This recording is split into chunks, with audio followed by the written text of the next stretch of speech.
Hi hello నమస్తే, నేను కృష్ణాంజనేయులు. ముంబై నటి కేసులో విజయవాడ పోలీసు దర్యాప్తుని ముమ్మరం చేశారు. ఈ కేసు వేగంగా ముందుకు సాగుతోంది. ఈ కేసులో కీలకమైనటువంటి రెండు డెవలప్మెంట్స్ ఏమిటి అంటే, ఆల్రెడీ ఈ కేసులో A1గా కుక్కల విద్యాసాగర్ ఉన్నాడు. ఇప్పుడు దీంట్లో ఇంకొక 6 నిందితులుగా చేర్చారు. వాళ్ళల్లో 4 పోలీస్ ఆఫీసర్స్, 5 పోలీసులు, ఒక లాయరు, అదేవిధంగా ఒక డాక్యుమెంట్ రైటరు. ఈ విధంగా కొత్తగా 5గురిని 5గురినేమో పోలీసుల్ని, 2 ఇతరుల్ని నిందితులుగా చేర్చినటువంటి పరిస్థితి ఉంది. అంటే 8 మంది అయ్యారు మొత్తం దీంట్లో నిందితులు. ఐపీఎస్ ఆఫీసర్లు ప్రధానంగా పిఎస్ఆర్ ఆంజనేయులు, అప్పుడు ఇంటెలిజెన్స్ చీఫ్గా ఉన్నటువంటి పిఎస్ఆర్ ఆంజనేయుల్ని A2గా, అదేవిధంగా అప్పుడు విజయవాడ పోలీస్ కమిషనర్గా ఉన్నటువంటి కాంతిరాణ్ టాటాని A3గా, అదేవిధంగా దీంట్లో A4గా హనుమంతరావు ఏసీపీ, అప్పుడు విజయవాడ పోలీస్ కమిషనర్ ఏసీపీగా చేసినటువంటి హనుమంతరావు, అదేవిధంగా A5గా అప్పుడు ఇబ్రహీంపట్నం SHO దర్యాప్తు అధికారి సత్యనారాయణ, A7గా ఏమో న్యాయవాది, A6 విశాల్ గునిని చేర్చారు, A7గా న్యాయవాది, A8గా నకిలీ డాక్యుమెంట్ రాసినటువంటి డాక్యుమెంట్ రైటర్ని చేర్చారు. ఈ విధంగా ఇప్పుడు వరకు ఆల్రెడీ A1గా కుక్కల విద్యాసాగర్ ఉన్నారు. ఈ కేసులో ఇంకా ఏం జరగబోతుంది అనేటువంటి అంశాల మీద, ఈ కేసులో అరెస్టులకు సంబంధించినటువంటి విషయంలో కూడా ఇప్పటికే ఏసీపీని, అదేవిధంగా ఇంటెలిజెన్స్ చీఫ్, అదేవిధంగా ఐపీఎస్ ఆఫీసర్లు 3 సస్పెండ్ చేశారు. అదేవిధంగా ఏసీపీని, ఇన్వెస్టిగేషన్ ఆఫీసర్ను కూడా సస్పెండ్ చేశారు. వీళ్ళు ఇప్పుడు నిందితులుగా చేర్చారు. వీళ్ళని విచారించి అరెస్ట్ చేసేదానికి అవకాశాలు ఉండొచ్చు. వీళ్ళలో ఇప్పటికే విశాల్ గున్ని స్టేట్మెంట్ ఇచ్చారు, రాతపూర్వకమైనటువంటి స్టేట్మెంట్. దానికి అనుగుణంగానే ఐపీఎస్ల సస్పెన్షను, ఇప్పుడు వాళ్ళని నిందితులుగా చేర్చడం అనేది జరిగింది.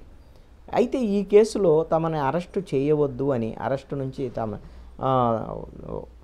బెయిల్ కావాలి, ముందస్తు బెయిల్ కావాలి అనేటువంటి దాని మీద విజయవాడ మాజీ పోలీస్ కమిషనర్ కాంతిరాణ్ టాటా హైకోర్టును ఆశ్రయించారు. అయితే ఈ కేసుని హైకోర్టు విచారించి ఈ కేసులో ఆయన కొంత ఉపశమనం కలిగించి, ఆయనే అంటే ఈ రోజు వరకు, మంగళవారం అంటే 24వ తేదీ వరకు ఆయన మీదేం చర్యలు తీసుకోవద్దు అని చెప్పింది. ఆయన మాత్రము మీరు విచారణకు సహకరించండి, విచారణ అధికారికి అందుబాటులో ఉండండి అనేటువంటి దాని మీద ఆదేశాలు జారీ చేసింది ఆ హైకోర్టు.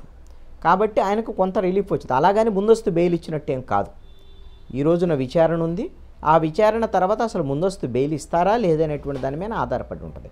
ఒకవేళ ముందస్తు బెయిల్ ఇస్తేనేమో వాళ్ళని పిలిచి మిగతా వాళ్ళందరినీ కూడా విచారించేదానికి అవకాశం ఉండొచ్చు. ఒకవేళ ముందస్తు బెయిల్ హైకోర్టు ఇవ్వలేదు అనుకోండి, వాళ్ళని విచారణకు పిలవచ్చు, లేదు అంటే ఐపీఎస్ ఆఫీసర్లను అరెస్ట్ కూడా చేసేదానికి అవకాశాలు ఉండొచ్చు.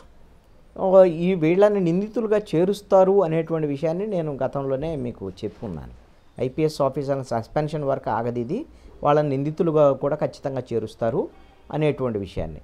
ఇంకా ఎవరిని నిందితులుగా చేర్చవచ్చు, దీంట్లో ఎవరిని ఇంకా విచారించడానికి అవకాశం ఉంది అనేటువంటి ఒక చర్చ కూడా ఉంది. ఎందుకంటే వీళ్ళందరూ ఐపీఎస్ ఆఫీసర్లు, దర్యాప్తు అధికారులు, లాయరు, డాక్యుమెంట్ రైటర్ వరకు పరిమితం.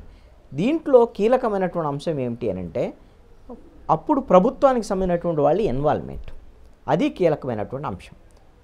విశాల్ గున్ని ఇచ్చినటువంటి స్టేట్మెంట్లో ఏముంది, అప్పుడు ఇంటెలిజెన్స్ చీఫ్గా ఉన్నటువంటి పిఎస్ఆర్ ఆంజనేయులు సీఎంఓలో కూర్చొని ఈ కేసుకు సంబంధించినటువంటి వ్యవహారాన్ని మీద ఒక మీటింగ్ పెట్టి, దాంట్లో అప్పుడు విజయవాడ కమిషనర్ కాంతిరాణ్ టాటాని, అప్పుడు డీసీపీగా ఉన్నటువంటి విశాల్ గున్నిని సీఎంఓకు పిలిపించారని, సీఎం ఆఫీస్కి పిలిపించారని అప్పుడు మాట్లాడే ఆదేశాలు జారీ చేశారు. అంటే సీఎంకు సంబంధించినటువంటి పాత్ర కూడా దీంట్లో ఉందా, ఇంకా ఎవరైనా సీఎంఓకి సంబంధించినటువంటి అధికారులు ఉన్నారా, అప్పుడు ప్రభుత్వ సలహాదారుగా ఉన్నటువంటి సజ్జల రామకృష్ణారెడ్డి పాత్ర కూడా ఉంది అనేటువంటి దాని మీద చర్చ ఉంది.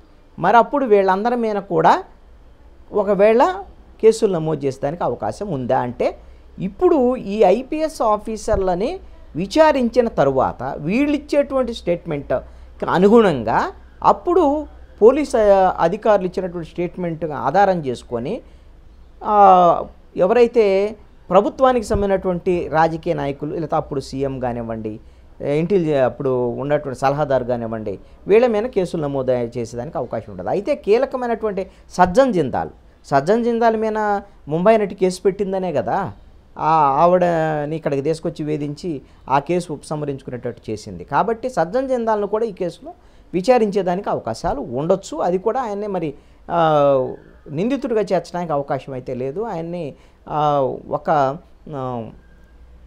దాంట్లో కేవలము ఎవిడెన్స్ కింద తీసుకుంటారు అంతే తప్ప ఆయన్ని పిలిచి మీ కేసుకు సంబంధించినటువంటి వ్యవహారం ఏంది దాన్ని ఆ కేసుని ముంబైలో నమోదైన కేసుని ఇక్కడ పోలీసులు ఏమి విచారించరు, అలాంటి అవకాశం లేదు.